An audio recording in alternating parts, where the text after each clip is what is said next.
Dans la cacophonie de nos vies modernes, au milieu du rythme implacable des défis, combien de fois avons-nous aspiré à un bouclier, un moyen de protéger notre esprit et d'avoir la résilience pour affronter les tempêtes?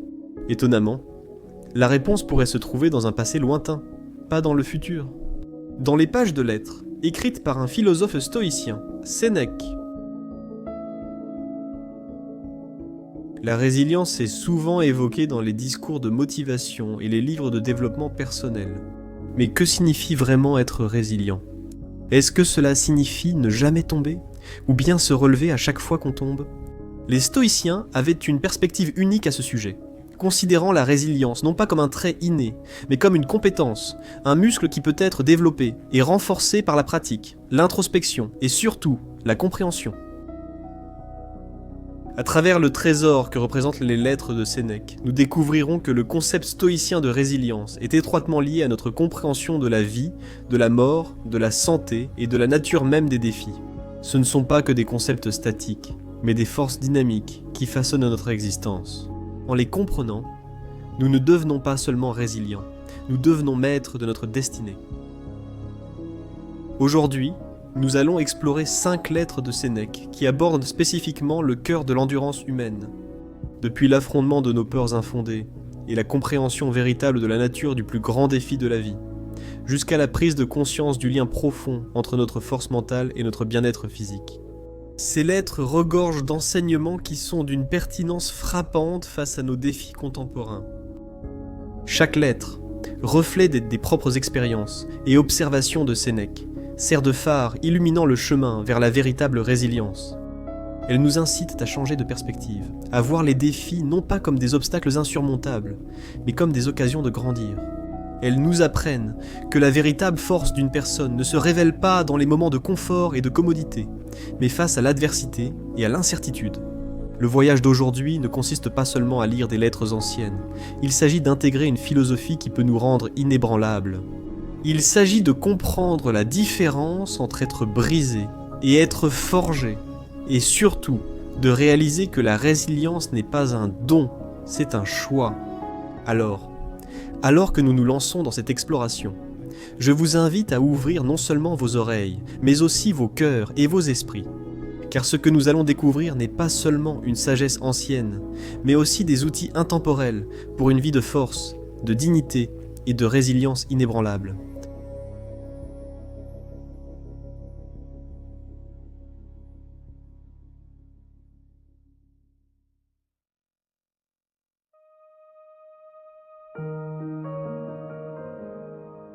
Lettre 13, sur les peurs sans fondement. Je sais que tu as beaucoup de courage, car même avant que tu ne commences à t'armer de maximes, qui étaient saines et puissantes pour surmonter les obstacles, tu tirais déjà fierté de ta lutte contre la fortune. Et cela est d'autant plus vrai maintenant que tu t'es mesuré à la fortune et que tu as éprouvé tes forces. Car nos forces ne peuvent jamais nous inspirer une confiance absolue en nous-mêmes. Sauf lorsque de nombreuses difficultés nous ont affrontés de tous côtés, et qu'elles se sont parfois même approchées de très près de nous. Ce n'est que de cette manière que l'esprit véritable peut être mis à l'épreuve, l'esprit qui ne consentira jamais à se soumettre à la domination des choses extérieures à nous-mêmes. C'est la pierre de touche d'un tel esprit. Un boxeur ne peut avoir un moral fort sans avoir été battu et couvert de bleu.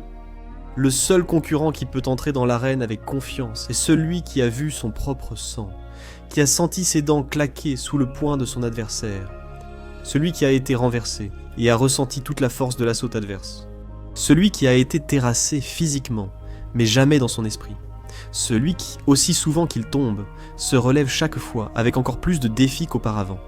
Alors, pour garder ma silhouette, la fortune a souvent par le passé pris le dessus sur toi, et pourtant, tu ne t'es pas rendu, mais tu t'es relevé, et tu as tenu bon avec encore plus d'ardeur. La virilité se renforce lorsqu'elle est mise à l'épreuve. Néanmoins, si tu es d'accord, permets-moi de te proposer quelques garanties supplémentaires grâce auxquelles tu pourras te renforcer. Il y a plus de choses, Lucilius, susceptibles de nous effrayer que de nous écraser. Nous souffrons plus souvent dans notre imagination que dans la réalité. Je ne te parle pas sur un ton stoïcien, Lucilius, mais avec douceur, selon notre manière stoïcienne. Parler de tout ce qui provoque cris et gémissements comme si c'était insignifiant et sans intérêt. Et toi et moi devons laisser de côté ces mots grandiloquents, même si Dieu sait, ils sont pourtant bien vrais.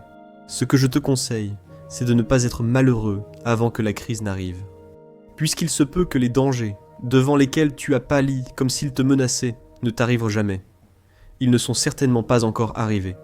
Ainsi, certaines choses nous tourmentent plus qu'elles ne le devraient. D'autres nous tourmentent avant qu'elles ne le devraient. Et d'autres encore nous tourmentent alors qu'elles ne devraient pas nous tourmenter du tout. Nous avons l'habitude d'exagérer, d'imaginer ou d'anticiper le chagrin.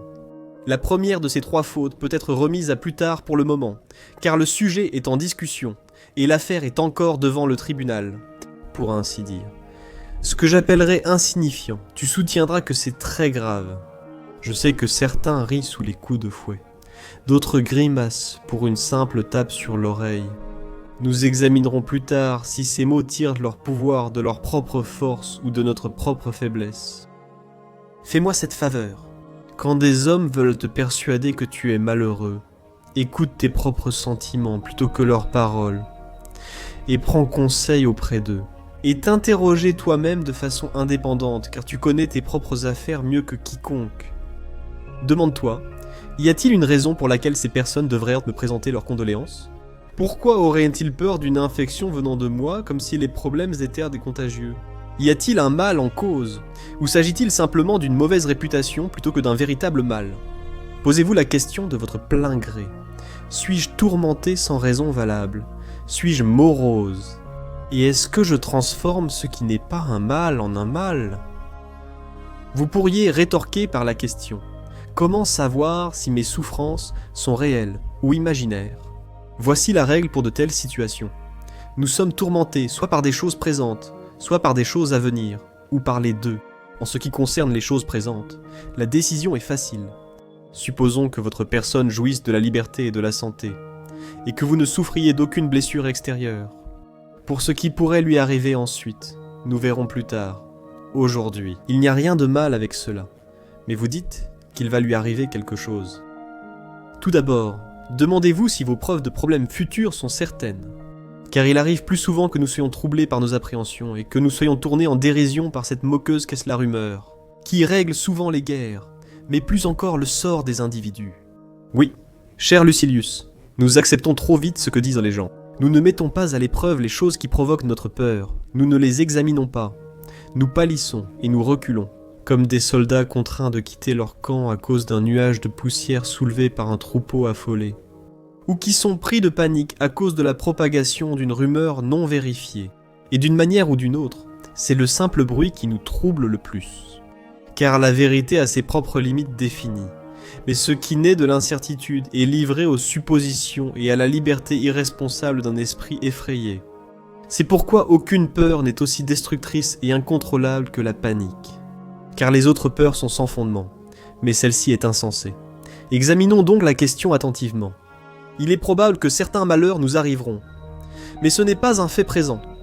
Combien de fois l'inattendu s'est-il produit ? Combien de fois ce que l'on attendait ne s'est-il jamais produit ? Et même si cela doit arriver, à quoi bon courir à la rencontre de ta souffrance ? Tu souffriras bien assez tôt quand cela arrivera. Alors en attendant, attends-toi à de meilleures choses. Que gagneras-tu à agir ainsi tant ?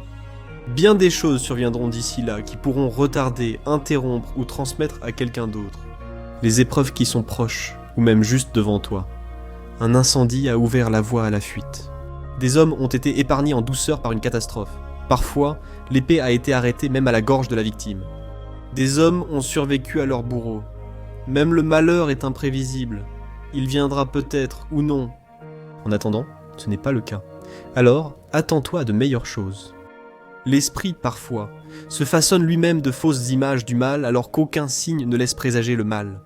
Il interprète de la pire façon possible un mot, au sens douteux, où il imagine qu'une rancune personnelle est plus grave qu'elle ne l'est réellement, ne considérant pas à quel point l'ennemi est en colère, mais jusqu'où il pourrait aller s'il l'est. Mais la vie ne vaut pas la peine d'être vécue, et il n'y a pas de limite à nos chagrins, si nous laissons libre cours à nos peurs au maximum. Dans cette affaire, laissez la prudence vous aider, et affrontez-la avec un esprit résolu, même lorsqu'elle est bien visible. Si vous ne pouvez pas, opposez une faiblesse à une autre, et tempérez la peur par l'espoir. Il n'y a rien d'aussi certain parmi ces objets de crainte qui ne soit encore plus certain. Pourtant, ce que nous redoutons disparaît, tandis que nos espoirs nous narguent. Par conséquent, pèse soigneusement tes espoirs aussi bien que tes craintes, et chaque fois que tous les éléments sont incertains, décide en ta propre faveur. Crois ce que tu préfères. Si la peur l'emporte, incline-toi malgré tout de l'autre côté, et arrête de tourmenter ton âme. Réfléchis sans cesse au fait que la plupart des mortels, même lorsqu'aucun problème n'est réellement présent, ou ne doit certainement être attendu à l'avenir, s'agitent et s'inquiètent.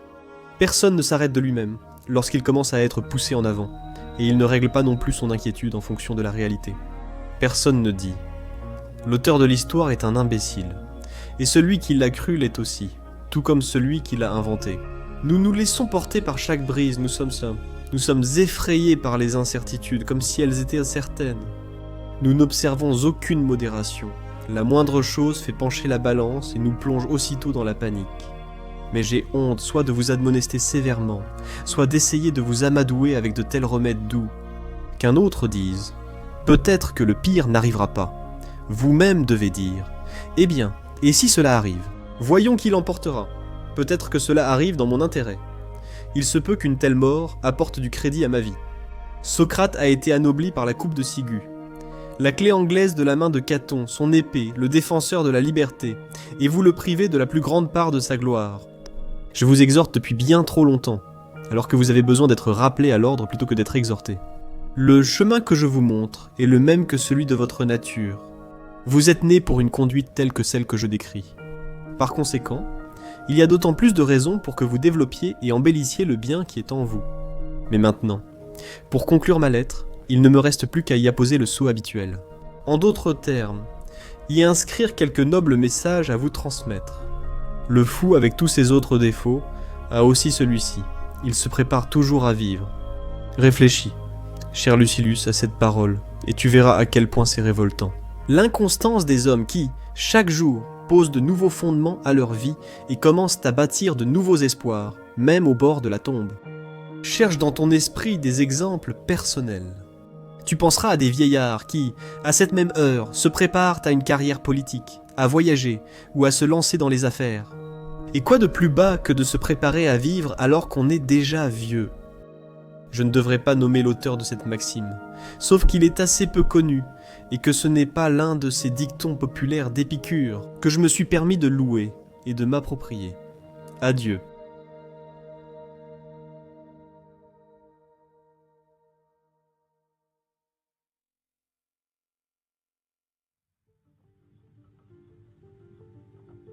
Lettre 24 sur le mépris de la mort.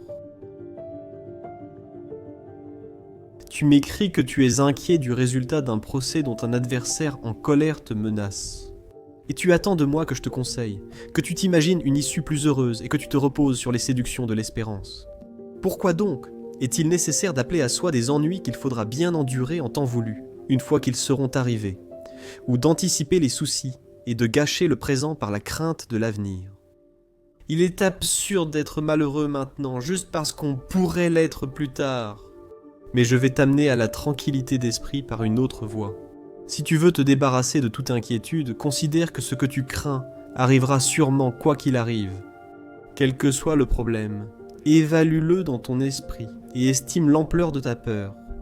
Tu comprendras ainsi que ce que tu crains est soit insignifiant, soit de courte durée.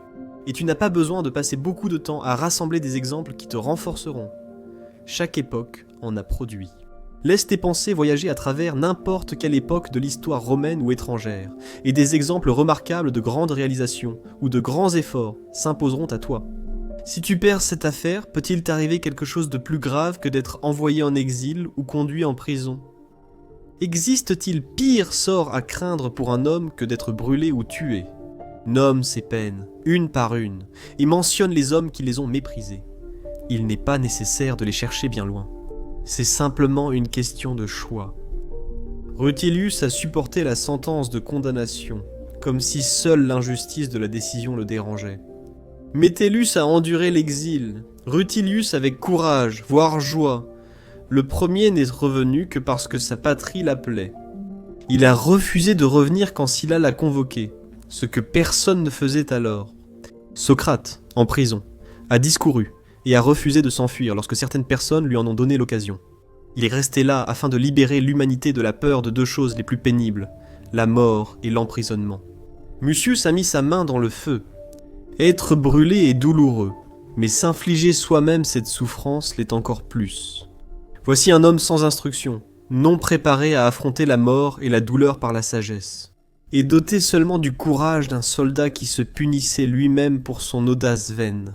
Debout, il regardait sa main droite tomber morceau par morceau sur le brasero ennemi. Il ne retira pas son membre en train de se dissoudre, os à nu, jusqu'à ce que l'ennemi retire le feu. Il aurait peut-être pu accomplir quelque chose de plus réussi dans ce camp, mais jamais rien de plus courageux. Voyez à quel point un homme courageux est plus prompt à saisir le danger qu'un homme cruel à l'infliger. Porsenna était plus prêt à pardonner à Mucius d'avoir voulu le tuer que Mucius à se pardonner lui-même d'avoir échoué à tuer Porsenna. Oh, dites-vous, ces histoires ont été noyées à mort dans toutes les écoles. Très bientôt, lorsque vous aborderez le sujet du mépris de la mort, vous allez me parler de Caton. Mais pourquoi ne devrais-je pas vous parler de Caton ? Comment il lisait le livre de Platon lors de cette dernière nuit glorieuse, avec une épée posée sur son oreiller. Il avait obtenu ces deux éléments pour ces derniers instants. Le premier pour avoir la volonté de mourir, et le second pour en avoir les moyens. Il mit donc ses affaires en ordre, du mieux qu'on peut mettre en ordre ce qui est ruiné et proche de sa fin. Et il pensa qu'il devait veiller à ce que personne n'ait le pouvoir de tuer ou la chance de sauver Caton. Tirant l'épée, qu'il avait gardée sans tache de tout sang jusqu'au dernier jour, il s'écria « Fortune, tu n'as rien accompli !» En résistant à tous mes efforts, j'ai combattu jusqu'à présent pour la liberté de ma patrie, et non pour la mienne. Je n'ai pas cherché à être libre, juste à vivre parmi les hommes libres. Maintenant, puisque les affaires des hommes sont sans espoir, que Caton soit mis à l'abri. Sur ces mots, il s'infligea une blessure mortelle. Après que les médecins eurent pansé sa blessure, Caton avait moins de sang et moins de force, mais pas moins de courage. Furieux désormais, non seulement contre César, mais aussi contre lui-même, il lança ses mains nues contre sa blessure et expulsa plutôt que de libérer cette noble âme qui avait tant défié tous les pouvoirs terrestres. Je n'accumule pas ces exemples dans le but d'exercer mon esprit, mais afin de vous encourager à affronter ce que l'on considère comme le plus terrible. Et je vous encouragerai d'autant plus facilement en le montrant. Non seulement des hommes résolus ont méprisé ce moment où l'âme rend son dernier souffle, mais certaines personnes, qui étaient lâches à d'autres égards, ont égalé en cela le courage des plus braves. Prenez par exemple Scipion, le beau-père de Gaius Pompée. Il fut repoussé vers la côte africaine par un vent contraire et vit son navire tomber aux mains de l'ennemi. Il se transperça avec une épée et, interrogé sur le commandant, répondit « Tout va bien pour le commandant ». Ces paroles l'élevèrent au niveau de ses ancêtres et ne permirent pas que la gloire que le destin avait accordée aux Scipions en Afrique perde sa continuité. C'était un grand exploit de vaincre Carthage, mais un exploit encore plus grand de vaincre la mort. Tout va bien pour le commandant. Un général devrait-il mourir autrement, surtout un des généraux de Caton ? Je ne vais pas vous renvoyer à l'histoire ni rassembler des exemples de ces hommes qui, à travers les âges, ont méprisé la mort, car ils sont très nombreux. Considérez notre époque, dont la faiblesse et le raffinement excessif suscitent contre nos plaintes. Pourtant, on y trouve des hommes de tout rang, de toutes conditions et de tous âges, qui ont abrégé leur malheur par la mort. Crois-moi, Lucilius, la mort est si peu à craindre que grâce à ses bons offices, rien n'est à craindre. Quand ton ennemi menace, écoute sans crainte, même si ta conscience te rassure. Pourtant, de nombreux éléments importants échappent à ta situation. Espère à la fois ce qui est parfaitement juste, et prépare-toi contre ce qui est parfaitement injuste. Souviens-toi cependant, avant toute chose, de dépouiller les choses de tout ce qui trouble et embrouille, et de voir ce qu'elles sont au fond. Tu comprendras alors qu'elles ne contiennent rien de redoutable, si ce n'est la peur elle-même. Voilà ce que tu vois. Ce qui arrive aux garçons nous arrive aussi. À nous qui ne sommes que des garçons un peu plus grands. Quand ceux qu'ils aiment, avec qui ils sont chaque jour, avec qui ils jouent, apparaissent masqués. Les garçons sont effrayés hors de leur bon sens. Nous devrions enlever le masque, non seulement aux hommes, mais aussi aux choses, et rendre à chaque objet son propre aspect. Pourquoi tiens-tu devant mes yeux des épées, des flammes et une foule de bourreaux déchaînés autour de toi?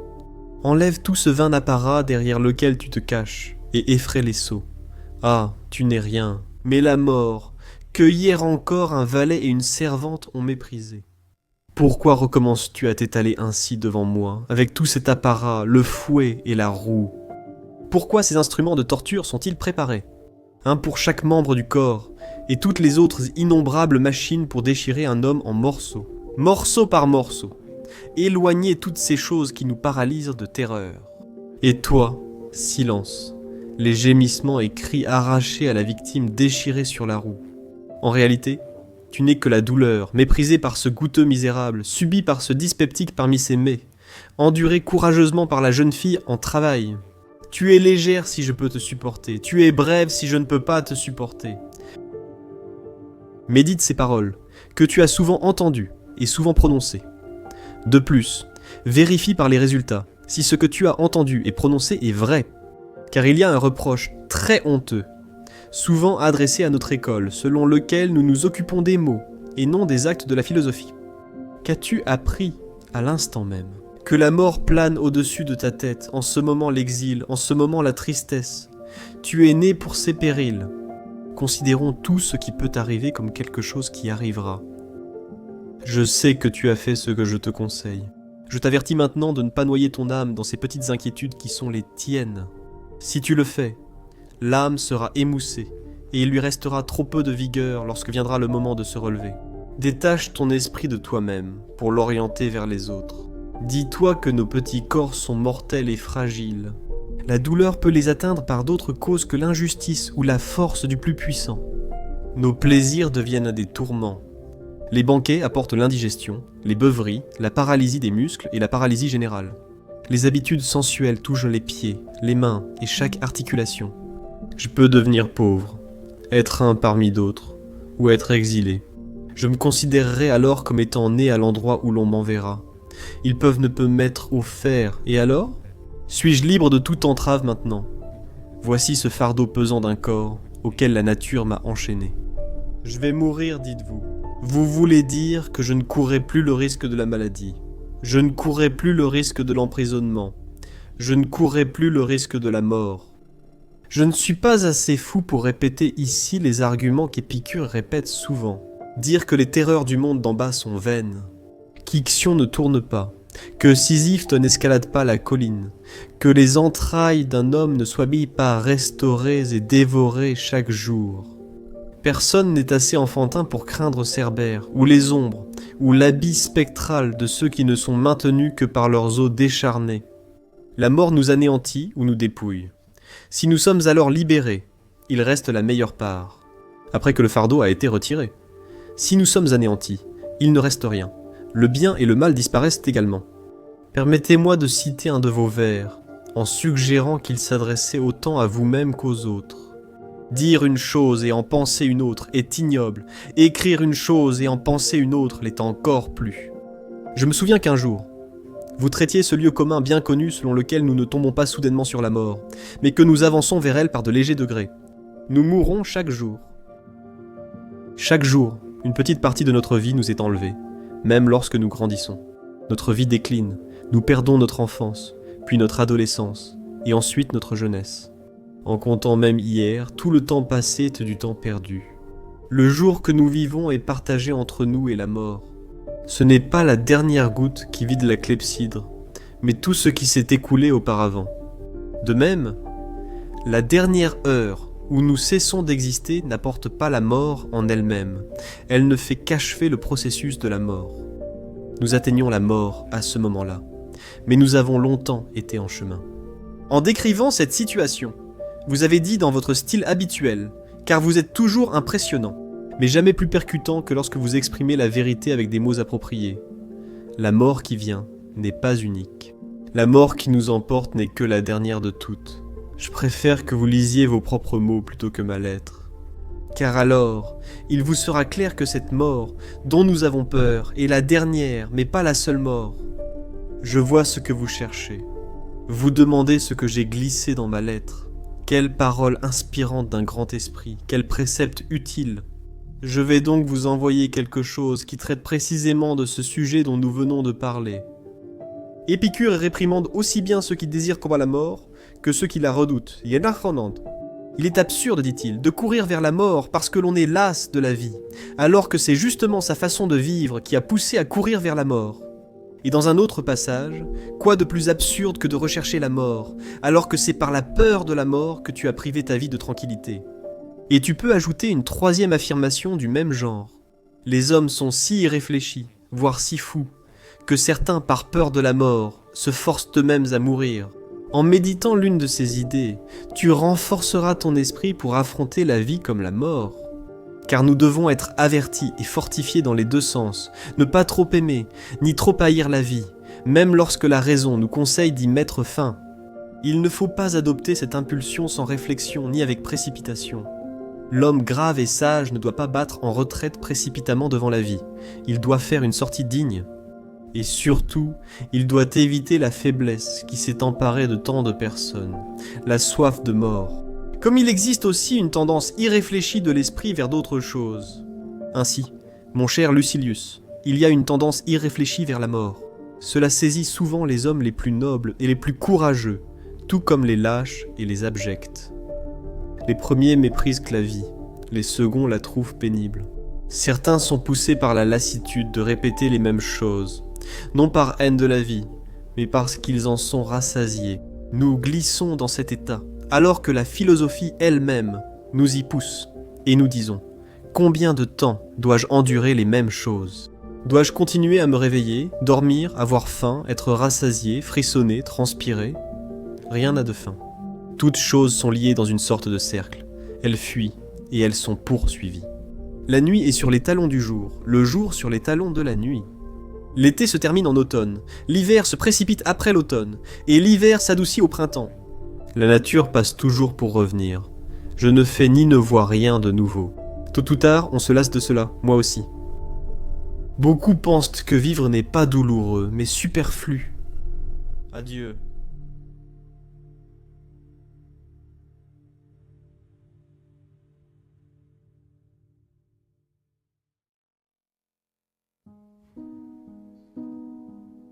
Lettre 71 sur le souverain bien. Tu me soumets sans cesse des questions particulières, oubliant qu'une vaste étendue de mer nous sépare. Cependant, la valeur d'un conseil dépend surtout du moment où il est donné. Ainsi, quand mon avis t'arrive sur certains sujets, l'opinion opposée est déjà considérée comme la meilleure. En effet, le conseil s'adapte aux circonstances, et nos circonstances évoluent, ou plutôt, sont emportés à toute vitesse. Le conseil doit donc être donné immédiatement, car après c'est déjà trop tard. Il devrait naître pendant l'action, comme le dit le proverbe. Je vais vous montrer comment découvrir la méthode. Aussi souvent que vous voulez savoir quoi éviter ou rechercher, considérez sa relation avec le bien suprême, avec le but de toute votre vie. Tout ce que nous faisons doit être en harmonie avec cela. Nul homme ne peut mettre de l'ordre dans les détails s'il n'a pas déjà fixé devant lui le but principal de sa vie. L'artiste peut avoir toutes ses couleurs prêtes, mais il ne peut pas réaliser un portrait s'il n'a pas déjà décidé ce qu'il souhaite peindre. Nous faisons des erreurs car nous pensons à chaque aspect de la vie, mais jamais à la vie entière. L'archer doit savoir ce qu'il cherche à atteindre, puis il doit viser et contrôler son arme grâce à son habileté. Nos plans échouent, parce qu'ils n'ont pas de but. Quand un homme ne sait pas vers quel port il se dirige, aucun vent n'est le bon vent. Le hasard doit nécessairement avoir une grande influence sur nos vies, parce que nous vivons par hasard. Il arrive cependant que certains hommes ne sachent pas qu'ils savent certaines choses, tout comme il nous arrive souvent de chercher ceux qui se tiennent à nos côtés. Ainsi, nous avons tendance à oublier que le but du bien suprême se trouve près de nous. Pour déduire la nature de ce bien suprême, il n'est pas besoin de beaucoup de mots, ni de discussions détournées. Il devrait être montré du doigt, pour ainsi dire, et ne pas être dissipé en de nombreuses parties. À quoi bon le fragmenter en petits morceaux, quand on peut dire que le bien suprême, c'est ce qui est honorable. De plus, et cela pourrait encore plus vous surprendre, ce qui est honorable est le seul bien. tous les autres biens sont alliés et dénaturés. Si vous vous en convainquez une fois, et si vous en venez à aimer la vertu avec dévouement, car le simple fait d'aimer ne suffit pas, tout ce qui aura été touché par la vertu sera pour vous source de bénédiction et de prospérité, peu importe la façon dont cela sera perçu par les autres. La torture, si seulement, alors que vous souffrez, vous êtes plus calme d'esprit que votre propre bourreau. La maladie, à condition de ne pas maudire le destin ni céder. En bref, toutes ces choses que les autres considèrent comme des maux deviendront gérables et finiront par être bénéfiques si vous parvenez à les surmonter. Que cela soit clair une fois pour toutes. Il n'y a rien de bon si ce n'est ce qui est honorable. Et toutes les difficultés auront pleinement droit au nom de bien, dès lors que la vertu les aura rendues honorables. Beaucoup estiment que nous, les stoïciens, avons des attentes trop élevées pour la condition humaine. Et ils ont raison de le penser. Ils ne voient que le corps, mais qu'ils regardent l'âme. Ils mesureront alors l'homme selon Dieu. Réveille-toi, très cher Lucilius, et laisse de côté tous ces jeux de mots des philosophes qui réduisent un sujet des plus glorieux à une question de syllabes et plus bas encore, et qui épuisent l'âme en enseignant des fragments. Alors tu deviendras semblable à ceux qui ont découvert ces préceptes, au lieu de ressembler à ceux qui, par leur enseignement, font de leur mieux. Rendre la philosophie complexe plutôt que noble. Socrate, qui a ramené toute la philosophie à des règles de conduite et affirmait que la plus haute sagesse consistait à distinguer le bien du mal, disait « Suis ces règles, si mes paroles ont du poids pour toi afin que tu sois heureux. Et laisse certains hommes te prendre même pour un fou. Permets à quiconque le souhaite de t'insulter et de te faire du tort, mais si seule la vertu demeure en toi, tu ne souffriras de rien. Si tu veux être heureux, si tu veux être un homme de bien en toute bonne foi, laisse une personne ou une autre te mépriser. Personne ne peut accomplir cela sans être venu. Considérez tous les biens comme égaux, parce qu'aucun bien n'existe sans ce qui est honorable, et que ce qui est honorable est, dans tous les cas, égal. Tu peux dire, et alors ? N'y a-t-il donc aucune différence entre l'élection de Caton comme prêteur et son échec aux élections, ou bien entre Caton vaincu ou vainqueur sur la ligne de bataille de Pharsale ? Même quand Caton restait invincible, son parti était vaincu. Cette bonté qu'il possédait n'était-elle pas égale à celle qu'il aurait eue s'il était revenu victorieux dans sa patrie et avait instauré la paix ? Bien sûr, elle l'était, car c'est par la même vertu que l'on surmonte le malheur et que l'on maîtrise le bonheur. La vertu, cependant, ne peut ni croître ni décroître, sa grandeur est constante. Mais tu vas objecter, Gnéus. Pompée perdra son armée, les patriciens, ces plus nobles modèles de la création de l'État, et les hommes de premier rang du parti de Pompée. Un Sénat sous les armes sera anéanti en un seul affrontement. Les ruines de cette grande oligarchie seront dispersées à travers le monde entier. Une division tombera en Égypte, une autre en Afrique et une autre en Espagne. Et le pauvre État ne se verra même pas accorder le privilège d'être ruiné une bonne fois pour toutes. Oui, tout cela peut arriver. La familiarité de Juba avec chaque position dans son propre royaume peut ne lui servir à rien du tout. La bravoure résolue de son peuple lorsqu'il se bat pour son roi. Même les hommes d'Utique, accablés par leur malheur, peuvent vaciller dans leur allégeance, et la bonne fortune qui les a toujours accompagnés. Des hommes portant le nom de Scipion peuvent abandonner Scipion en Afrique. Mais il y a longtemps, le destin a veillé à ce que Caton ne subisse aucun mal. Il a été vaincu malgré tout. Eh bien, ajoute cela aux échecs de Caton. Il l'endure avec la même vaillance. Tout ce qui l'empêche d'obtenir la victoire, comme il a supporté ce qui l'a empêché d'obtenir la préture. Le jour où il a échoué à l'élection, il l'a passé à jouer. La nuit où il avait l'intention de mourir, il l'a passé à lire. Il considérait de la même manière la perte de sa préture et la perte de sa vie. Il s'était convaincu qu'il devait endurer tout ce qui pourrait arriver. Pourquoi ne devrait-il pas supporter bravement et calmement un changement de gouvernement ? Car qu'est-ce qui est à l'abri du risque de changement ? Ni la terre, ni le ciel, ni toute la structure de notre univers, bien qu'il soit contrôlé par la main de Dieu, il ne conservera pas toujours son ordre actuel, il sera détourné de sa trajectoire dans les jours à venir. Toutes choses évoluent, selon leur temps fixé. Elles sont destinées à naître, à croître et à être détruites. Les étoiles en mouvement au-dessus de nous, et cette terre immobile à laquelle nous nous accrochons seront consumées et disparaîtront. Il n'y a rien qui n'ait pas sa vieillesse. Les intervalles sont simplement inégaux, par lesquels la nature envoie toutes ces choses vers le même but. Tout ce qui est cessera d'être, et pourtant ne périra pas, mais sera dissous en ses éléments. Pour notre esprit, ce processus signifie périr, car nous ne voyons que ce qui est le plus proche. Notre esprit lent, soumis au corps, ne pénètre pas au-delà des limites. S'il n'en était pas ainsi, l'esprit supporterait avec plus de courage sa propre fin et celle de ses biens, s'il pouvait seulement espérer que la vie et la mort, comme tout l'univers qui nous entoure, alternent tour à tour. Que tout ce qui a été assemblé se défait à nouveau, que tout ce qui a été défait se recompose à nouveau, et que l'artisanat éternel de Dieu qui contrôle toutes choses s'emploie à cette tâche. Par conséquent, le sage dira exactement ce que dirait un Marcus Caton après avoir passé sa vie en revue. Toute la race humaine, tant celle qui existe que celle qui doit venir, est condamnée à mourir. De toutes les cités qui, à un moment ou à un autre, ont dominé le monde, et de toutes celles qui ont été les splendides ornements des empires, aucune ne leur appartenait en propre. Un jour, les hommes se demanderont où elles étaient, puis elles seront balayées par diverses destructions. Certaines seront ruinées par les guerres, d'autres dépériront par l'inactivité, et par ce genre de paix qui mène à la paresse, ou par ce vice qui entraîne la destruction, même pour les plus puissantes dynasties, le luxe. Toutes ces plaines fertiles seront englouties soudainement par un débordement de la mer ou un glissement de terrain. En s'affaissant vers des niveaux plus bas, cela les entraînera soudainement dans un gouffre béant.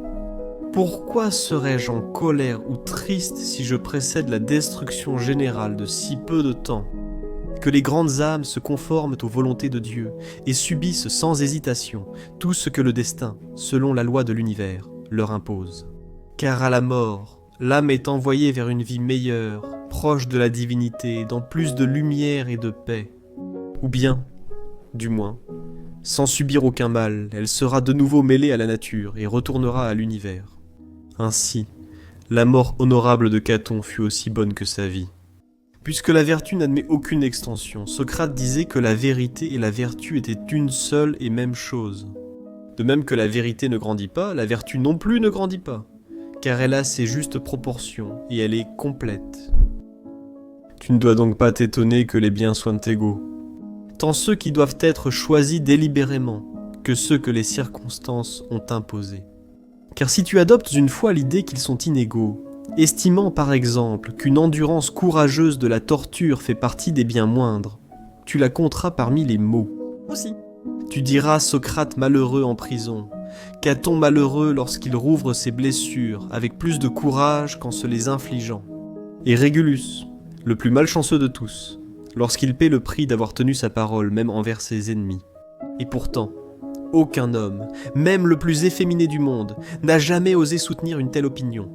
Bien que ces personnes nient le bonheur de Régulus, elles refusent aussi de le qualifier de malheureux. Les premiers académiciens reconnaissent qu'un homme peut être heureux, même sous de tels supplices, mais pas pleinement heureux. Nous ne pouvons pas accepter ce point de vue, car si un homme n'est pas heureux, il n'a pas atteint le souverain bien, qui ne comporte aucun degré supérieur.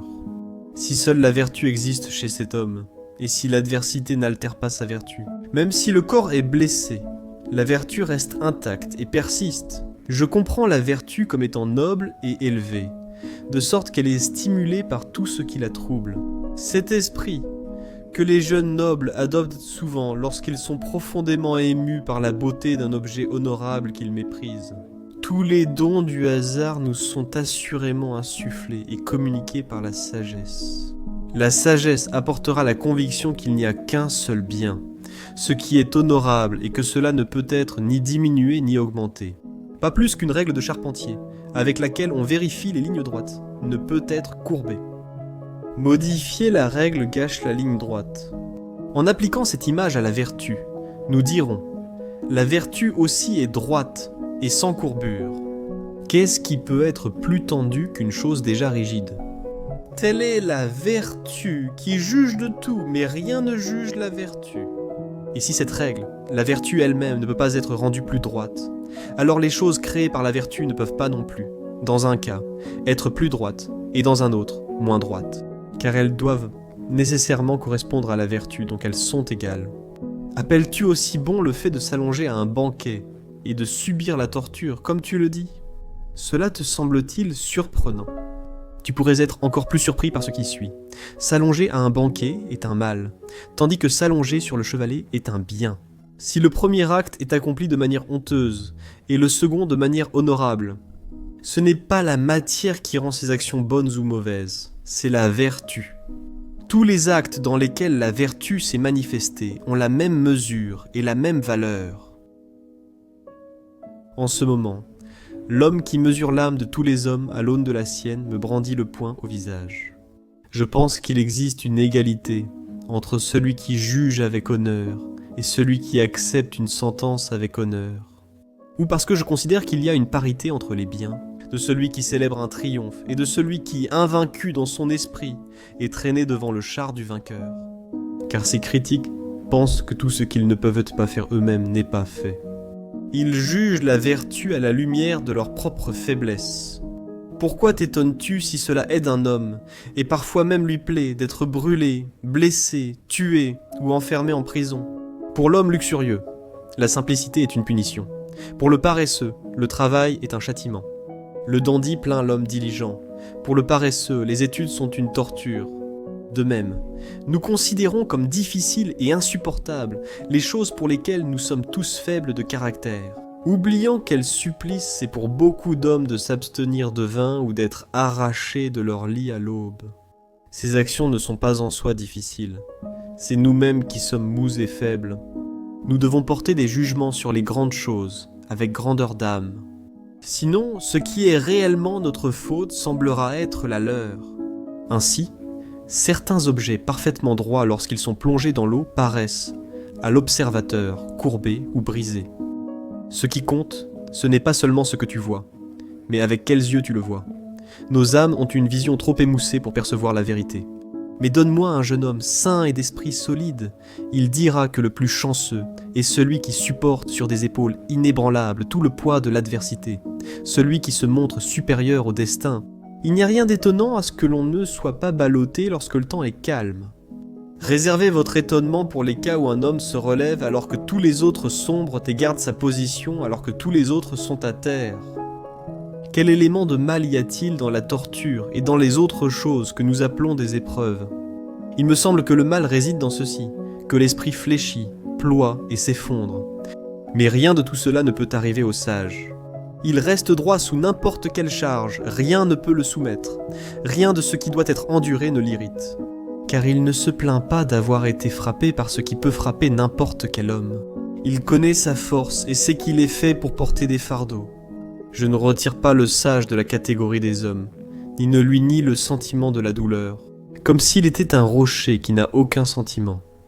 Je me souviens qu'il est composé de deux parties. Une partie est irrationnelle, elle peut être mordue, brûlée ou blessée, l'autre est rationnelle. C'est celle-ci qui s'accroche résolument à ses opinions, qui resta courageuse et invincible. Le bien suprême de l'homme réside dans celle-ci, tant qu'il n'est pas totalement atteint. L'esprit reste incertain. L'esprit ne devient ferme et stable que lorsqu'il est pleinement atteint. Ainsi, lorsque l'on vient de commencer, ou que l'on est en chemin vers les sommets, et que l'on cultive la vertu, ou même si l'on s'approche du bien parfait, mais que l'on n'a pas encore apporté la touche finale, il arrivera parfois que l'on régresse, et il y aura un certain relâchement de l'effort mental. Car un tel homme n'a pas encore traversé le terrain incertain. Il se tient encore sur des endroits glissants. Mais l'homme heureux, dont la vertu est accomplie, s'aime lui-même plus que tout lorsque son courage a été soumis à l'épreuve la plus sévère, et lorsqu'il non seulement endure, mais accueille cela, ce que tous les autres hommes considèrent avec crainte, si c'est le prix qu'il doit payer pour accomplir un devoir qu'impose l'honneur. Et il préfère de loin que les hommes disent de lui combien il est plus noble, plutôt que combien il est plus chanceux. Et maintenant, je suis arrivé au point où votre patience m'appelle. Vous ne devez pas penser que notre vertu humaine transcende la nature. Le sage tremblera, souffrira, deviendra pâle, car tout cela sont des sensations du corps. Où donc se trouve la demeure de la détresse absolue, de ce qui est véritablement un mal? Dans l'autre partie de nous, sans doute, si c'est l'esprit que ces épreuves abattent, forcé d'avouer sa servitude, et qu'elles amènent à regretter son existence. Le sage, en effet, triomphe du destin par sa vertu, mais beaucoup de ceux qui se prétendent sages sont parfois effrayés par les menaces les plus illusoires. Et à ce stade, c'est une erreur de notre part d'exiger la même chose du sage et de l'apprenti. Je m'exhorte encore à faire ce que je recommande, mais mes exhortations ne sont pas encore suivies. Même si c'était vrai, je ne devrais pas avoir ces principes. Si prêts à la pratique, ou si bien entraînés qu'ils se précipiteraient à mon secours à chaque crise. Comme la laine absorbe certaines couleurs immédiatement, d'autres ne le sont qu'après plusieurs trempages et imprégnations. De même, d'autres doctrines peuvent être aussitôt appliquées par l'esprit humain une fois acceptées. Mais ce système dont je parle, sauf s'il est allé vraiment en profondeur, imprégnant durablement au lieu de simplement colorer, l'âme ne tient aucune de ses promesses. La question peut être transmise rapidement et en très peu de mots. La vertu est le seul bien. En tout cas, il n'y a pas de bien sans vertu, et la vertu elle-même se trouve dans notre partie la plus noble, c'est-à-dire la partie rationnelle. Et à quoi cette vertu servira-t-elle de jugement vrai et inébranlable ? De là naîtront toutes les impulsions de l'esprit, et par son intermédiaire, toute apparence extérieure qui suscite nos impulsions sera clarifiée. Selon ce jugement, il faudra considérer comme bien toutes les choses empreintes de vertu et comme des biens égaux. Les biens corporels sont bons pour le corps, mais pas absolument. Ils auront peut-être de la valeur, mais sans réel mérite car ils seront très différents. Certains seront plus petits, d'autres plus grands. Et nous sommes contraints de reconnaître qu'il existe de grandes différences, même parmi les adeptes de la sagesse. Un homme a déjà fait tant de progrès qu'il ose lever les yeux et regarder la fortune en face, mais pas de façon persistante, car ses yeux retombent bientôt, éblouis par son éclat écrasant. Un autre a fait tant de progrès qu'il est capable de soutenir son regard, sauf s'il a déjà atteint le sommet et est totalement confiant. Ce qui n'est pas parfait doit nécessairement être instable à un moment, progresser à un autre, glisser ou faiblir. Et il retombera sûrement en arrière à moins de continuer à lutter pour avancer. Car si un homme relâche ne serait-ce qu'un peu son zèle et son application fidèle, il doit nécessairement régresser. Nul ne peut reprendre sa progression précisément où il l'a laissée. C'est pourquoi avançons et persévérons. Il reste bien plus de chemin devant nous que derrière nous, mais la plus grande part du progrès, c'est le désir de progresser. Je comprends parfaitement en quoi consiste cette tâche. C'est une chose que je désire, et je la désire de tout mon cœur. Je vois que toi aussi tu es éveillé, et te hâtes avec zèle vers la beauté infinie. Hâtons-nous. C'est seulement ainsi que la vie sera une bénédiction. Sinon, il y a du retard, et même de la honte, du retard, pendant que nous nous occupons de choses révoltantes. Veillons à ce que tout le temps nous appartienne. Cependant, cela ne peut se faire que si, avant tout, nous commençons nous-mêmes à nous appartenir. Et quand aurons-nous le privilège de mépriser les deux sortes de fortune ? Quand aurons-nous ce privilège ? Les passions sont désormais maîtrisées et sous notre contrôle. Pour prononcer ces mots, j'ai vaincu. Me demandes-tu qui j'ai vaincu ? Ni les Perses, ni les Mèdes lointains, ni aucune race belliqueuse qui vit au-delà des Dahai. Non, mais la cupidité, l'ambition et la peur de la mort qui ont vaincu les conquérants du monde.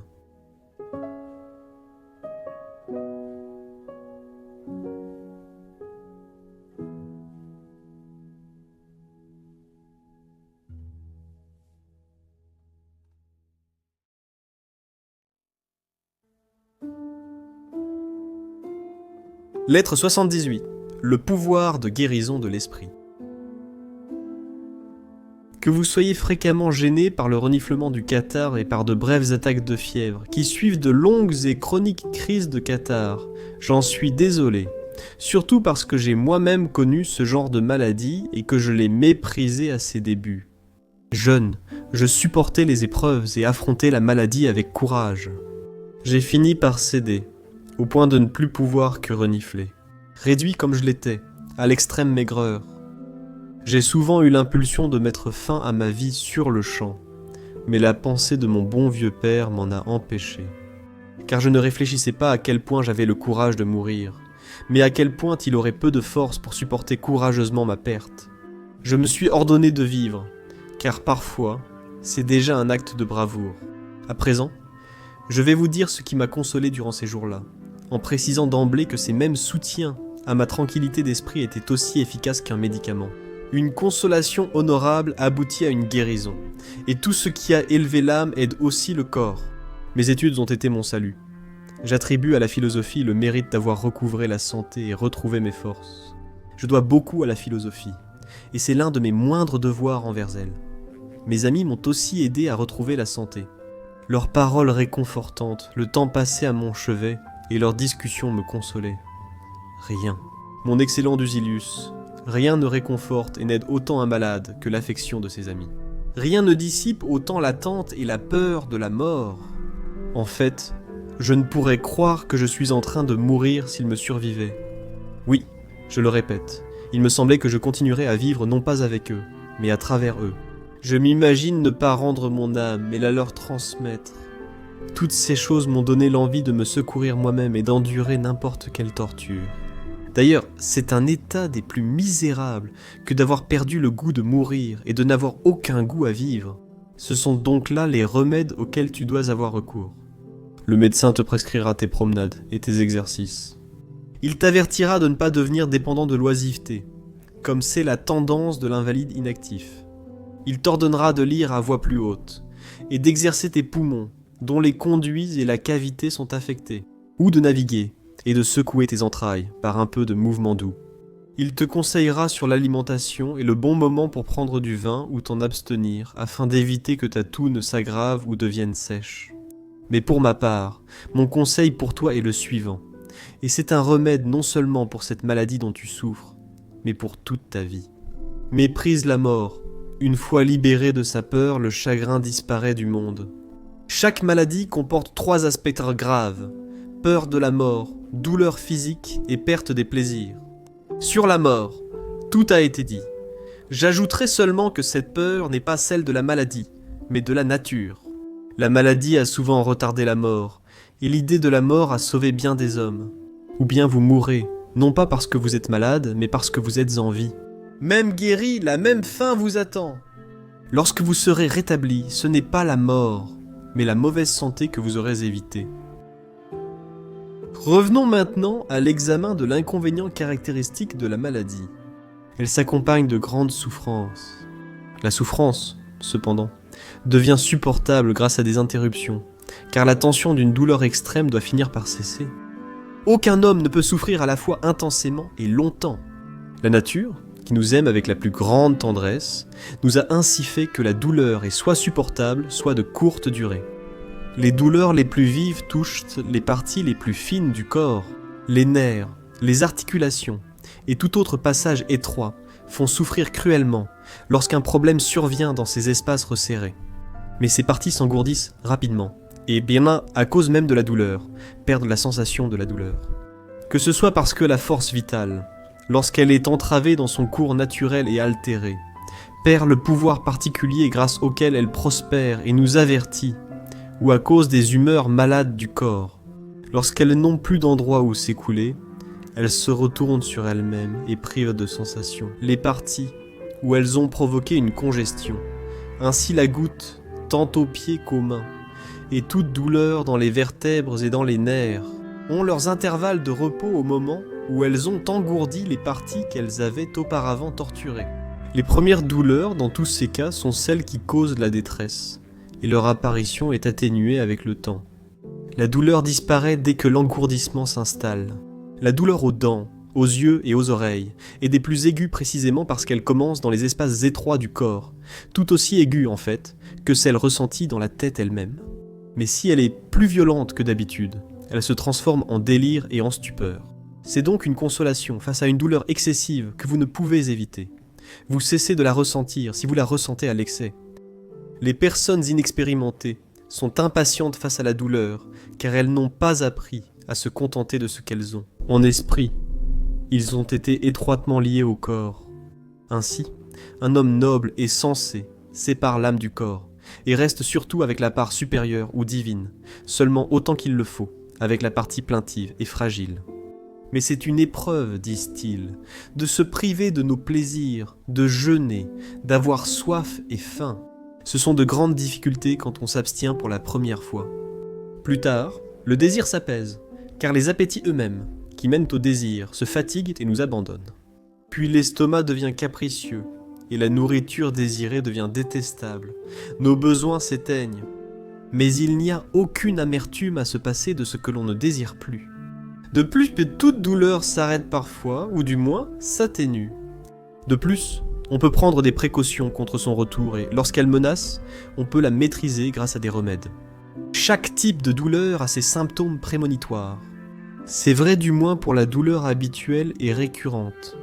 On peut endurer la souffrance qu'entraîne la maladie si l'on en est venu à mépriser ses conséquences.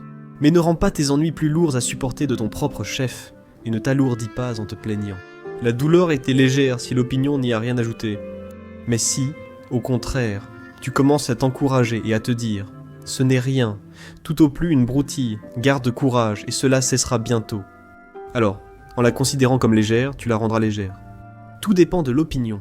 Ambition, luxe, cupidité, tout s'y ramène. C'est selon l'opinion que nous souffrons. Un homme est aussi misérable qu'il s'est convaincu de l'être. Je pense que nous devrions cesser de nous plaindre des souffrances passées, et de tout langage du genre. Nul n'a jamais été plus malheureux que moi. Quelle souffrance, quels maux ai-je endurés. Personne n'a pensé que je guérirais. Combien de fois ma famille m'a-t-elle pleuré, et les médecins m'ont-ils abandonné.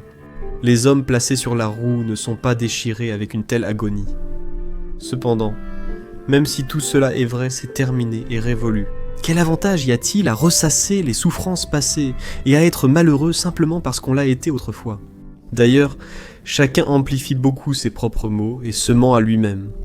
Ce qui était difficile à supporter devient agréable une fois surmonté. Il était naturel de se réjouir de la fin de ses souffrances. Il faut donc éradiquer ces deux éléments définitivement. La peur des souffrances à venir et le souvenir des souffrances passées, puisque ces dernières ne me concernent plus, et les premières ne me concernent pas encore. Face aux difficultés, il faut penser. Peut-être, un jour le souvenir de cette peine apportera même de la joie. Qu'un tel homme lutte contre elle de toutes ses forces. S'il cède une seule fois, il sera vaincu. Mais s'il lutte contre ses souffrances, il triomphera.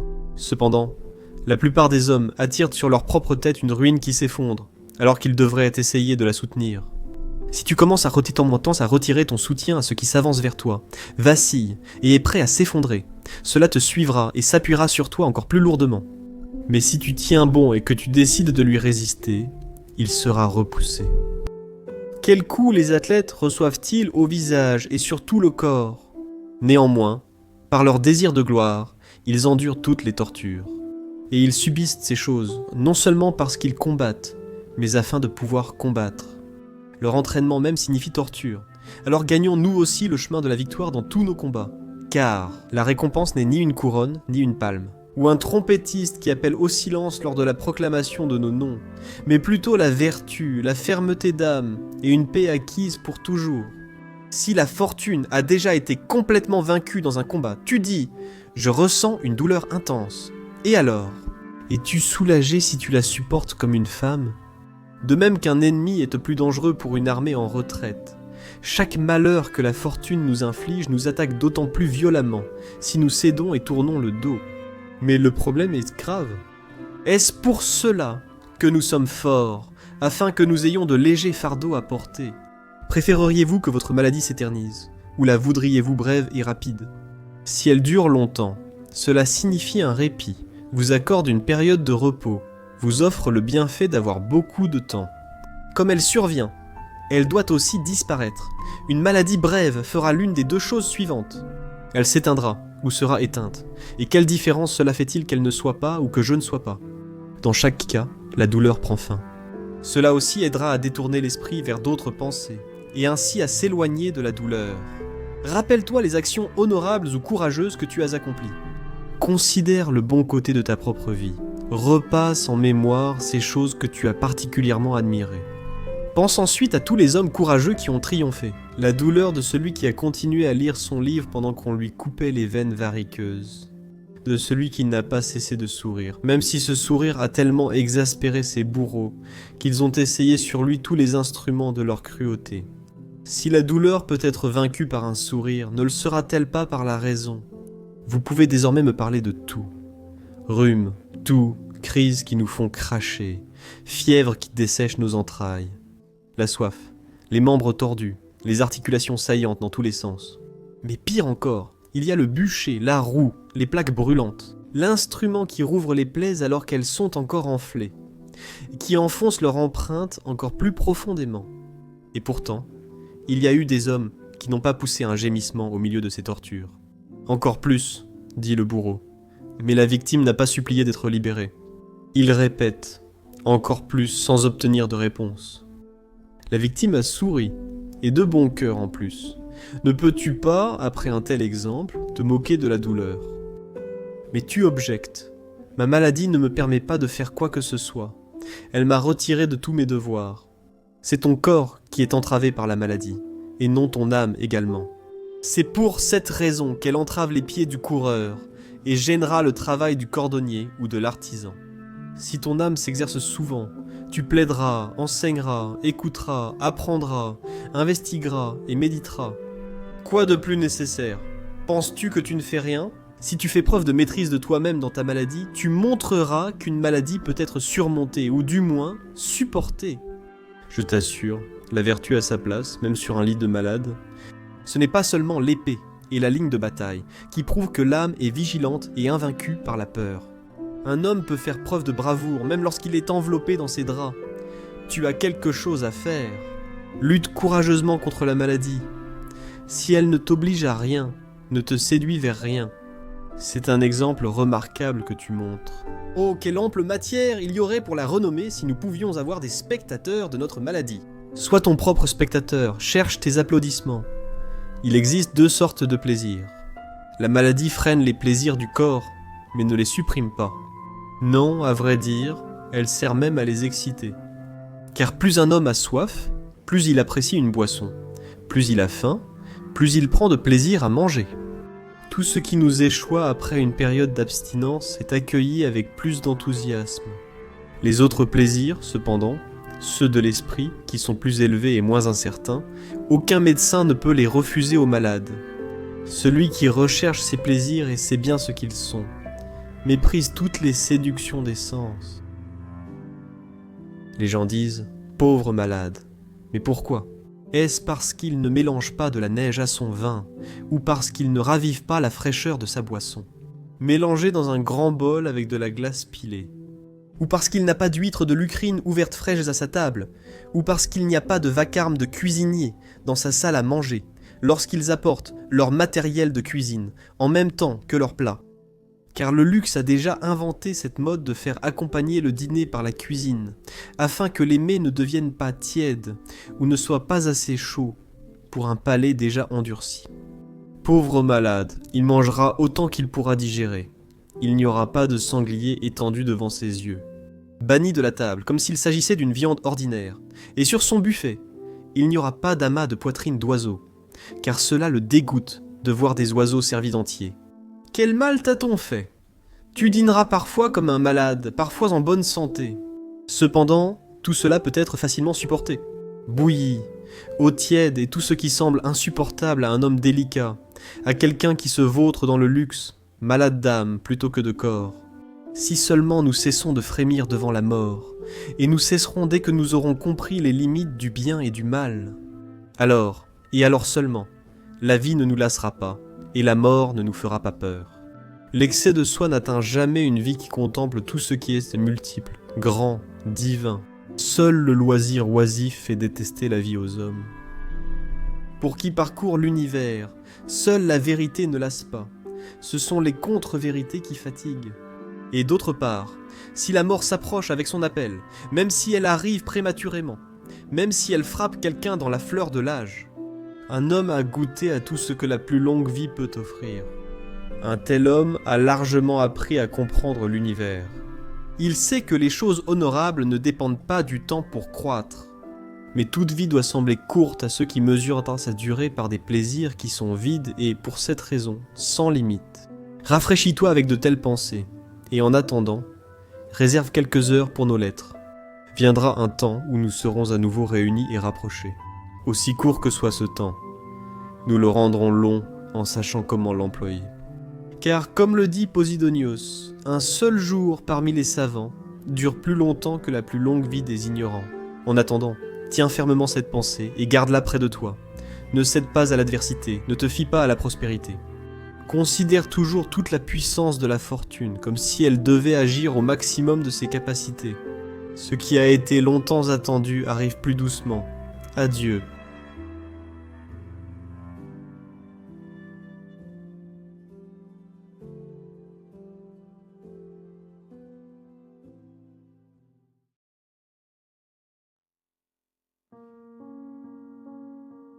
Lettre 104. Sur la santé et la tranquillité d'esprit. Je me suis enfui dans ma villa à Nomentum. Pour quelle raison, penses-tu? Pour fuir la ville? Non. Pour me débarrasser d'une fièvre qui s'insinuait sûrement dans mon organisme. Elle m'avait déjà bien saisi. Mon médecin insistait sur le fait qu'une circulation troublée et irrégulière, perturbant l'équilibre naturel, annonçait la maladie. J'ai donc ordonné qu'on prépare ma voiture immédiatement, et j'ai insisté pour partir malgré les efforts de ma femme Paulina pour m'en empêcher. Je me rappelais les paroles du maître Gallio quand il eut de la fièvre en Achéie et prit le bateau. Il affirmait aussitôt que la maladie venait du lieu, non du corps. C'est ce que je fais remarquer à ma chère Paulina, qui me pousse toujours à prendre soin de ma santé. Je sais que sa propre vie dépend de la mienne, et je commence par sollicitude pour elle, à me soucier de moi-même. Et bien que la vieillesse m'ait rendu plus courageux pour supporter bien des choses, je perds peu à peu ce bienfait que la vieillesse accorde, car il me vient à l'esprit que dans ce vieil homme, il y a aussi un jeune homme, et la jeunesse a besoin de tendresse. Par conséquent, puisque je ne peux pas la convaincre de m'aimer de façon plus héroïque, c'est elle qui me pousse à prendre davantage soin de moi-même. Car il faut s'abandonner à ses véritables émotions, parfois. Même en dépit de raisons importantes, il faut rappeler le souffle de la vie et le garder tout près de nos lèvres. Même au prix d'une grande souffrance pour le bien de nos proches. Car l'homme de bien ne doit pas vivre aussi longtemps qu'il lui plaît, mais aussi longtemps qu'il le doit. Celui qui ne valorise pas assez sa femme ou son ami pour vivre plus longtemps, et qui s'obstine à mourir, est un voluptueux. L'âme doit aussi s'imposer cet ordre dès que les besoins de ses proches l'exigent. Elle doit s'arrêter et ménager ceux qui lui sont proches et chers, non seulement quand elle le souhaite, mais même lorsqu'elle a commencé à mourir. C'est la preuve d'un grand cœur que de revenir à la vie pour les autres, et des hommes nobles l'ont souvent fait. Mais cette démarche aussi, je crois, témoigne de la plus haute forme de bonté. Que, bien que le plus grand avantage de la vieillesse soit la possibilité d'être plus négligent quant à la préservation de soi et de vivre sa vie de façon plus aventureuse. On devrait veiller sur sa vieillesse avec encore plus de soin. Si l'on sait qu'une telle action est agréable, utile ou souhaitable aux yeux d'une personne qui nous est chère, c'est aussi une source de joie et de profit non négligeable. Car quoi de plus doux que d'être tellement estimé par son épouse qu'on en devient plus précieux à ses propres yeux pour cette raison. Ainsi, ma chère Pauline est capable de me rendre responsable non seulement de ses peurs, mais aussi des miennes. Tu veux savoir le résultat de cette prescription de voyage? Dès que j'ai échappé à l'atmosphère oppressante de la ville, et à cette odeur nauséabonde de cuisine qui, en activité, déverse un flot de vapeur et de suie, j'ai tout de suite senti que ma santé s'améliorait. Et à quel point penses-tu que je me sentais plus fort? À mon arrivée dans mes vignobles, étant mis au pâturage, je me rendais littéralement à mes repas en marchant. Donc je suis redevenu moi-même, ne ressentant plus aucune hésitation, aucune langueur dans mon corps et aucune lenteur dans mon esprit. Je commence à travailler avec toute mon énergie.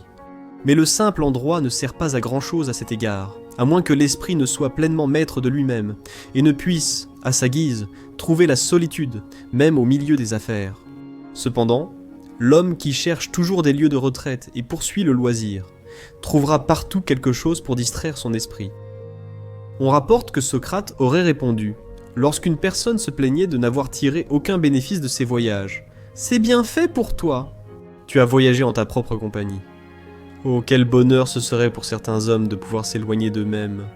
Ils s'apportent contrariété, inquiétude, découragement et peur. Quel profit y a-t-il à traverser la mer et à aller d'une ville à une autre? Si tu veux échapper à tes ennuis, tu n'as pas besoin d'un autre endroit, mais d'une autre personnalité. Peut-être es-tu arrivé à Athènes ou à Rhodes, Choisis la cité qui te plaît. Quelle importance a son caractère? Tu y apporteras le tien. Supposons que tu voies la richesse comme un bien. La pauvreté te chagrinera alors, et ce qui t'est le plus déplorable, ce sera une pauvreté imaginaire. Car tu peux être riche, et pourtant, parce que ton voisin est plus riche, tu te crois pauvre exactement de la différence qui te sépare de lui. Tu peux considérer la fonction officielle comme un bien. Tu seras contrarié par la nomination ou la reconduction d'un autre au consulat. Tu seras jaloux chaque fois que tu verras un nom apparaître plusieurs fois dans les registres de l'État. Ton ambition sera si frénétique que tu te considéreras comme le dernier de la course s'il y a quelqu'un devant toi. Ou bien tu pourrais considérer la mort comme le pire des maux, alors qu'en réalité, il n'y a aucun mal en elle, si ce n'est la peur qui précède sa venue. Tu seras effrayé à en perdre la raison, non seulement par des dangers réels, mais aussi imaginaires, et tu seras sans cesse ballotté sur la mer de l'illusion. Quel avantage y aura-t-il à avoir traversé toutes les villes d'Argolide, en fugitif, au milieu de la foule des ennemis? Même la paix t'apportera de nouvelles inquiétudes. Même en sécurité tu perdras confiance si ton esprit a déjà vacillé. Une fois qu'il a pris l'habitude de la panique aveugle, il est incapable d'assurer même sa propre sécurité. Car il n'évite pas le danger, il s'enfuit. Pourtant nous sommes plus exposés au danger lorsque nous tournons le dos. Vous pouvez considérer comme le plus grand des maux de perdre l'un de ceux que vous aimez. Pourtant, il en est toujours ainsi. Ce serait aussi absurde que de pleurer parce que les arbres qui embellissent votre maison perdent leurs feuilles.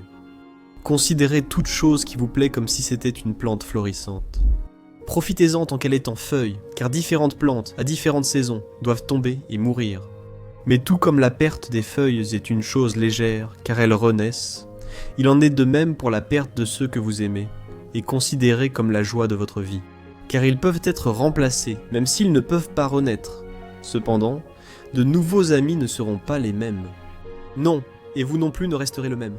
Vous changez constamment, mais chez les autres, vous percevez mieux ce que le temps enlève. Dans votre cas, le changement est caché, car il n'est pas visible. Les autres disparaissent à vos yeux. Nous-mêmes, nous sommes sournoisement dérobés à nous-mêmes. Vous ne penserez à aucun de ces problèmes, et vous n'appliquerez aucun remède à ces blessures. Par votre volonté, vous créez des troubles en alternant espoir et désespoir. Si vous êtes sage, mêlez ces deux éléments. N'espérez ni ne désespérez sans l'autre. Quel bénéfice le voyage en lui-même a-t-il jamais pu apporter à qui que ce soit? Aucune retenue sur le plaisir, aucun frein au désir, aucun contrôle de la mauvaise humeur, aucune répression des assauts sauvages de la passion, aucune occasion de débarrasser l'âme du mal. Voyager ne peut pas nous donner du discernement ni nous débarrasser de nos erreurs. Cela capte simplement notre attention un instant par une certaine nouveauté, comme les enfants qui s'arrêtent pour s'émerveiller devant quelque chose d'inconnu. De plus, cela nous irrite en raison de l'instabilité d'un esprit en crise aiguë. Ce mouvement même le rend plus agité et nerveux. Ainsi, les endroits que nous avions recherchés avec le plus d'ardeur, nous les quittons avec encore plus d'empressement, comme des oiseaux qui s'envolent aussitôt qu'ils se sont posés. Ce que le voyage apportera, c'est la familiarité avec d'autres nations. Il te révélera des montagnes aux formes étranges, ou des étendues de plaines inconnues, ou des vallées arrosées par des sources toujours jaillissantes, ou les particularités de quelques fleuves qui attirent notre attention.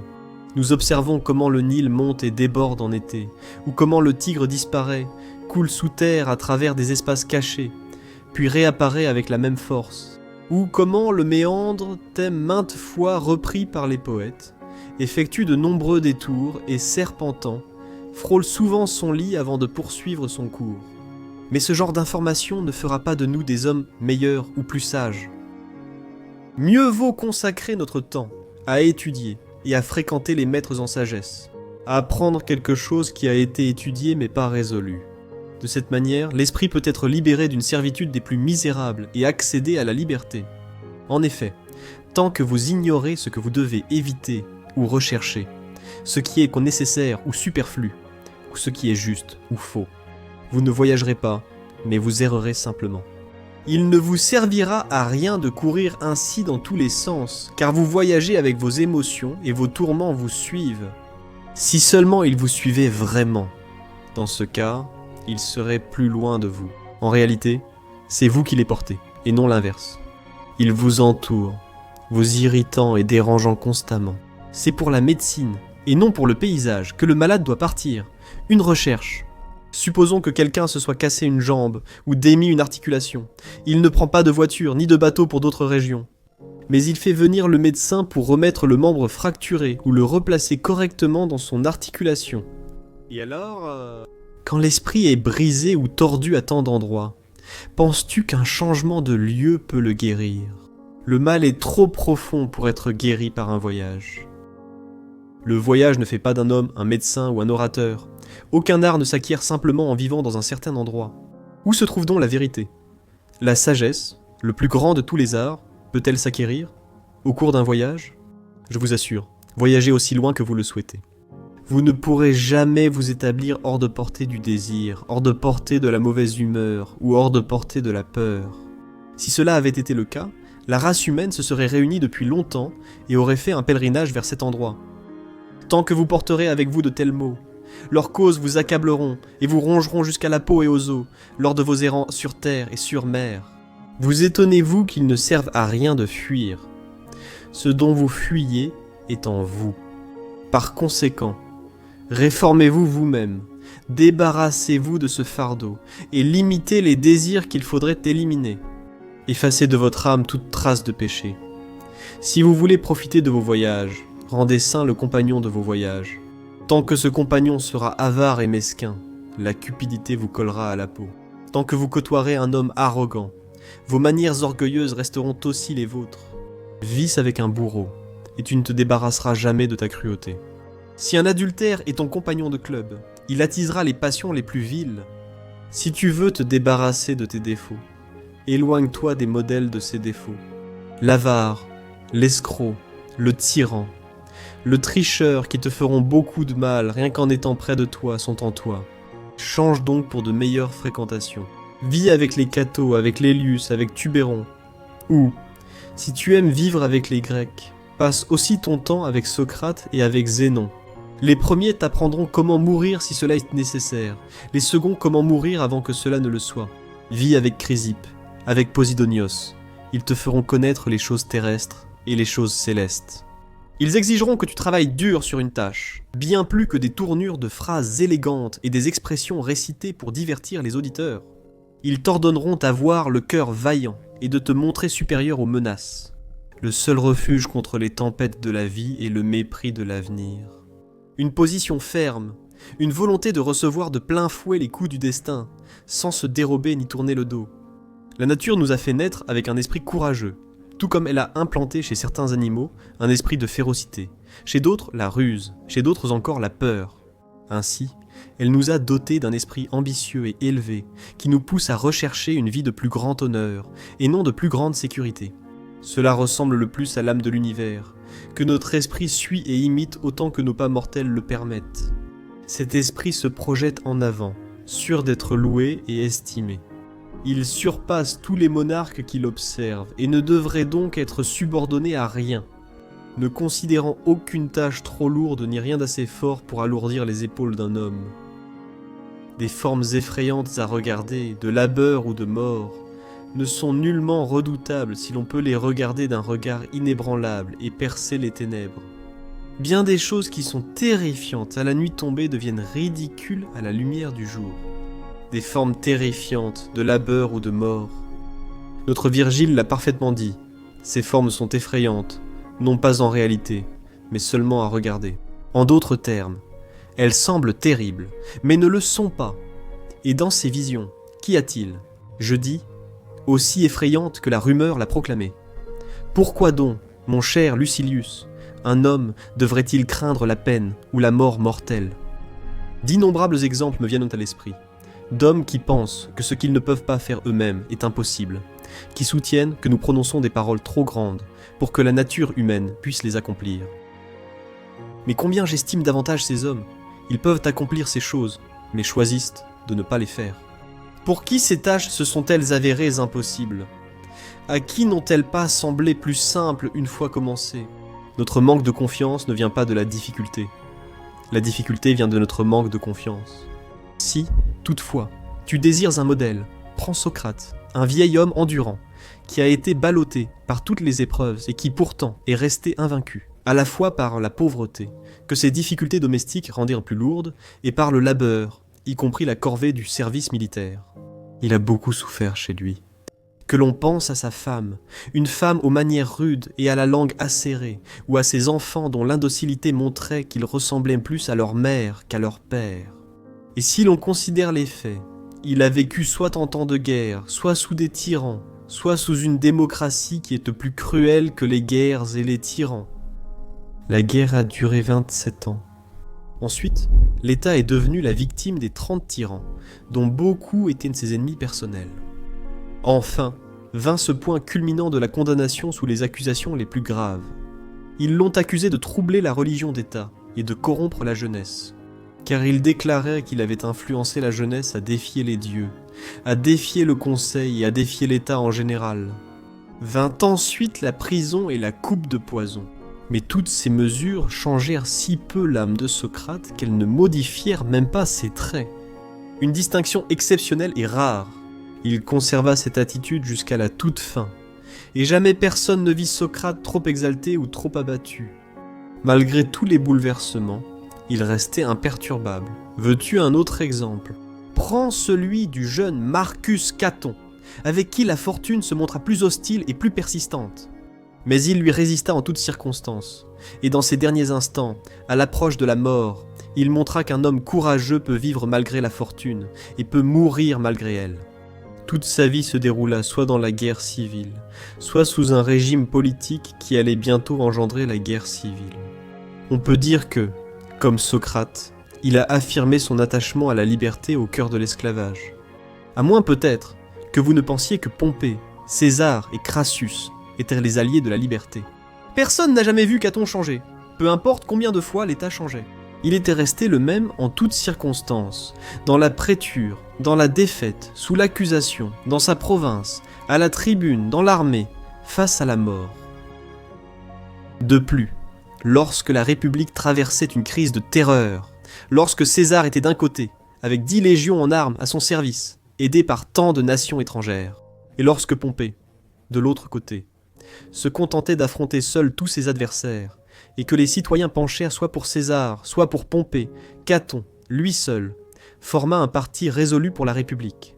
Pour vous représenter cette époque, imaginez d'un côté le peuple et le prolétariat désireux de révolution, de l'autre les sénateurs et chevaliers, hommes honorés de la République. Il ne restait que la République et Caton.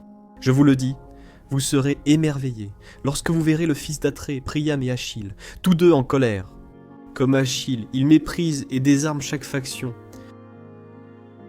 Et voici le vote qu'il émet à leur sujet à tous les deux. Si César l'emporte, je me tue. Si Pompée gagne, je pars en exil. Qu'y avait-il à craindre pour un homme qui, que ce soit dans la défaite ou dans la victoire, s'était déjà fixé son propre destin, un destin que ses ennemis, dans leur plus grande fureur, auraient-ils pu lui imposer ? Ainsi, il est mort par sa propre décision. Vous voyez que l'homme peut endurer la peine. Caton à pied a mené une armée à travers les déserts africains. Vous voyez que la soif peut être supportée. Il a marché sur des collines brûlées, traînant les restes d'une armée vaincue, et sans convoi de ravitaillement, subissant le manque d'eau et portant une lourde armure. Toujours le dernier à boire des rares sources qu'il trouvait par hasard. Vous voyez que l'honneur et le déshonneur aussi peuvent être méprisés. Il rapporte que le jour où Caton a perdu les élections, il a joué à la balle. Vous voyez aussi que l'homme peut être libre de la crainte de ses supérieurs. Pour Caton, il attaqua César et Pompée en même temps, alors que personne n'osait s'en prendre à l'un sans flatter l'autre. Vous voyez que la mort peut être méprisée tout comme l'exil. Caton s'est infligé l'exil à lui-même, et finalement, la mort et la guerre tout au long de sa vie. Ainsi, si seulement nous acceptons de retirer notre coup du joug, nous pouvons garder un cœur aussi vaillant face à de telles terreurs. Mais avant tout, nous devons rejeter les plaisirs. Ils nous rendent faibles et efféminés. Ils exigent beaucoup de nous, et de plus, nous poussent à exiger beaucoup de la fortune. Deuxièmement, nous devons mépriser la richesse. La richesse est le diplôme de l'esclavage. Abandonne l'or et l'argent, et tout ce qui pèse sur nos maisons richement meublées. La liberté ne s'obtient pas gratuitement. Si tu accordes une grande valeur à la liberté, tu dois accorder peu de valeur à tout le reste. Adieu.